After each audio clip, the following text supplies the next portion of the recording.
যে সকল ভ্রমণ পিপাসুক মানুষ ময়ূর আবাসিক এলাকা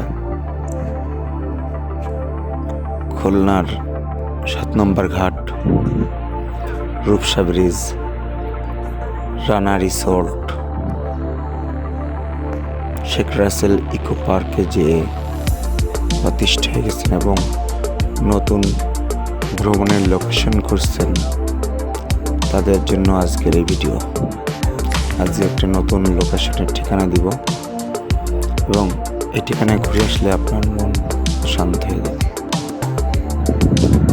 রূপসা নদীর কোল ঘেঁষে এই প্রশান্ত কফি হাউসটি হওয়ায় ভ্রমণ পিপাসু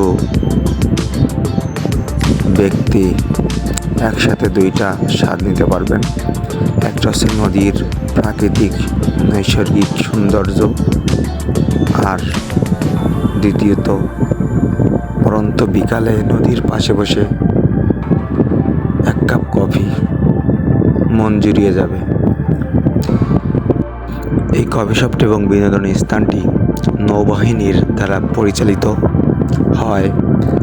আপনার পরিবার সহ সবাইকে নিয়ে ঘুরে আসতে পারেন। আমরা গিয়েছিলাম বিকাল, তখন 3টা বাজে।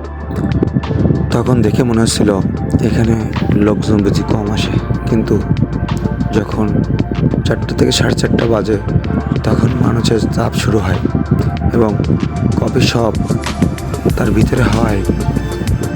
আমরা 2টা কফি অর্ডার করি। এই কফিটার স্বাদ অতুলনীয়, কিন্তু অন্য জায়গার তুলনায় কফিটা একটু বড়, কিন্তু দামও অনেক। কফির তুলনায় দামটা একটু কম হলে এবং রিজনেবল প্রাইসে হলে আমার মনে হয় ভালো হতো। এটির অবস্থিত নদীর পাশে হয়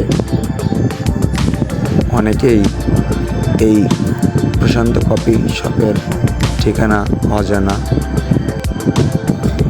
এই বিনোদনের স্থানটি দিনের বেলা থেকে রাতের বেলা ঠিক না, সন্ধ্যার পর এই স্থানটি আরও দেখতে খুব সুন্দর লাগে, কারণ এই বিনোদনটির প্রতিটি স্থানে লাইটিং করা এবং এই লাইটগুলো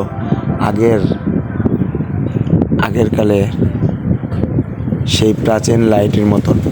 এটা কীভাবে সিস্টেম করা জানি না, কিন্তু এই লাইটটাগুলো মনে হয় গ্যাসে জ্বলছে, কিন্তু গ্যাসে না, এটা লাইটিং এবং লাইটগুলো দেখতে অনেক সুন্দর।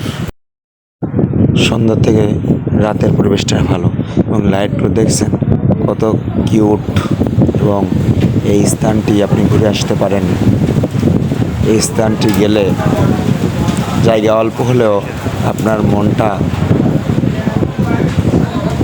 যে ভ্রমণের পিপাসু প্রশান্ত কফি শপের প্রশান্তিতে নিবারিত হবে।